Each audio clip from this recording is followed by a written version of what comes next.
जब से बिहार में नीतीश कुमार ने महागठबंधन से अलग होकर एनडीए के साथ मिलकर सरकार बनाई है, तब से प्रदेश की राजनीति गरमाई हुई है। इस बीच पूर्व डिप्टी सीएम तेजस्वी यादव इन दिनों जन विश्वास यात्रा पर हैं, जहां पर उन्हें लोगों का भरपूर समर्थन भी मिल रहा है। इस दौरान वो मुख्यमंत्री नीतीश कुमार और बीजेपी पर जमकर बरस रहे हैं। लोकसभा चुनाव से पहले तेजस्वी यादव को लोगों का इतना समर्थन मिलना आरजेडी के लिए बड़ी खुशखबरी से कम नहीं है। इस दौरान उन्होंने एक अखबार को इंटरव्यू दिया, जिसमें वो पूरे बिहार समेत पूरे देश की राजनीति पर बात कर रहे हैं। जब उनसे पूछा गया कि आप अपने जन विश्वास यात्रा से लोकसभा चुनाव की तैयारी कर रहे हैं या फिर आपकी नजर विधानसभा चुनाव पर है, इसके जवाब में तेजस्वी ने कहा, हम इस यात्रा के जरिए जनता को अपने 17 महीनों के काम बता रहे हैं। चुनाव के पहले मुख्यमंत्री जी पलट गए तो ये टाइमिंग ही ऐसी है और हमारी नजर लोकसभा और विधानसभा दोनों पर है। जब उनसे प्रधानमंत्री के 400 पार सीट के नारे को लेकर सवाल किया गया तो उस पर उन्होंने हमला बोलते हुए कहा, चंडीगढ़ मेयर चुनाव जैसा करेंगे तो लोकसभा की पूरी सीट जीत लेंगे। ऐसा ही उन्होंने बिहार में 2020 के विधानसभा चुनाव में 10-12 सीटों पर किया था, जिसमें किसी को 12 वोट से हराया तो किसी को 50 वोट से।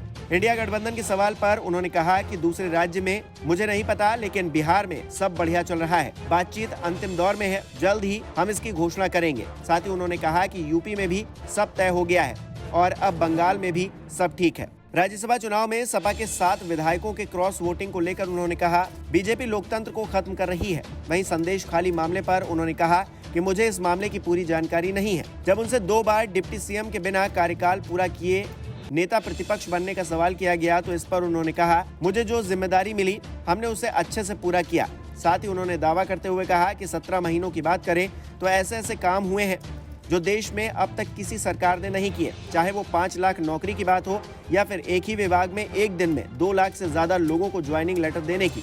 जब उनसे सवाल किया गया कि क्या इस बात का मलाल है कि उन्हें किसी भी पद पर 5 साल काम करने का मौका नहीं मिला, इस पर उन्होंने कहा, इसके लिए मलाल हर किसी को होगा।